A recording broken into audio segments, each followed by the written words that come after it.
Hello and welcome back to part 4 of my Bitesize Asterisk 1.8 LTS with HD voice and busy lamp field tutorial.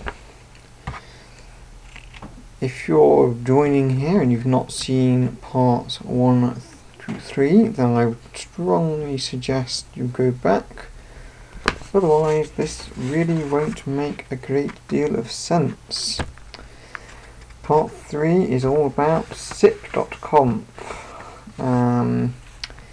Sip.conf is, for those non-asterisk bods out there, the file where you define all of your sip extension numbers. So not the extension numbers, what am I talking about? Try that again. Sip.conf is the file where you define all of your SIP devices and connections. That be that external VoIP to PSTN termination providers, other asterisk boxes, and extensions as in desk phones, soft phones, etc. So, back to our terminal. You want to create /etc asterisk extension sip.conf. It's going to be a nice blank file. The first section you will need is square brackets general context. I'm going to just type this out. I'm going to pause the video, then we'll go through what sections we have. So bear with me. Okay, so the general section includes some settings and also allows you to set some of the different options you may well otherwise put in the telephone configuration and device configuration sections at the top, and sort of as a almost like a template. Don't know if that's the best way to explain it, but I'll run through the basic settings we've got here. Your context equals default. That sets the default context, i.e. where phone calls go if they don't have, if they're coming from boxes that aren't registered to your asterisk machine. Bind port equals 5060, basically binds to the UDP port for SIP. Bind address 0.0.0.0 is bind to all addresses. You may want to choose a different address, possibly. SRV lookup allows asterisk to do DNS SRV record lookups, which may be required for some SIP providers. It certainly isn't required in our testing setup, but I put it in there for completeness. You'll see I've got external IP. This is actually commented out. This is for network address translation traversal, but that's not required here because this test setup doesn't need it, but yours may have NAT, so I popped it in there anyway. Qualify equals yes. Basically default to poking the devices every now and then to see if they're still online or not and still available. Subscribe context, this is important. I've called it hints. Basically, in your dial plan config you'll have a section for hints, which is important for getting your busy lamp field to work. JB enable is yes. Basically enable the jitter buffer for SIP devices. Makes the call quality better in slightly jittery environment, which it's normally a good idea.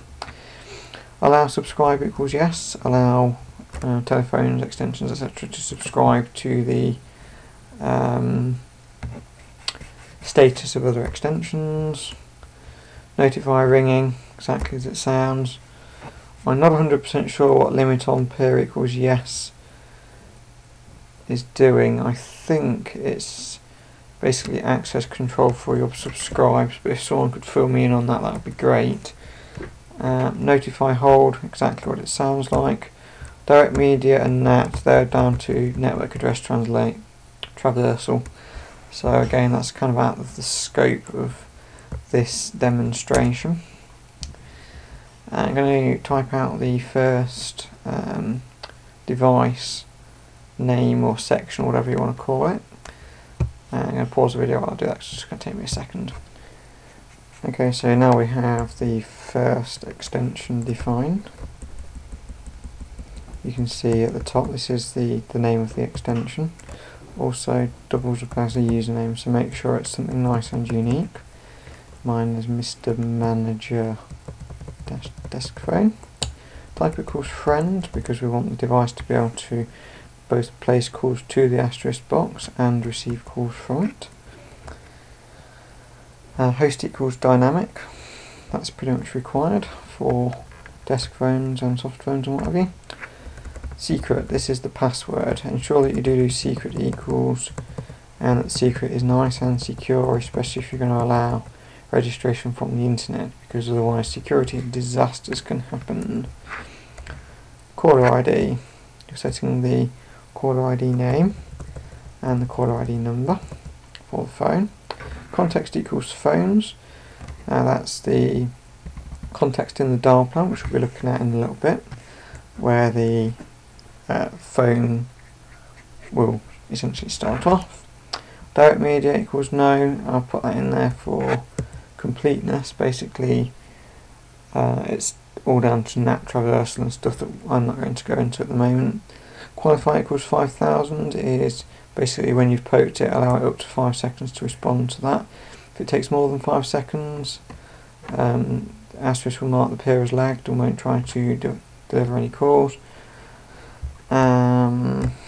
Disallow equals all disallows all codecs, so that we have complete control over which codecs we allow. I'm going to allow G722, which is the wideband audio codec, and ALAW.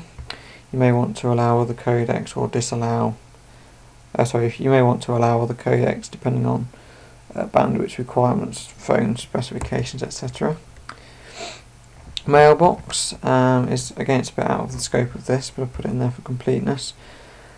Just defines the mailbox that you want this extension to subscribe to for things like the voicemail light. NAT equals no, there's no NAT in my test setup, so there's NAT, nope. Again, that's a bit out of the scope of this.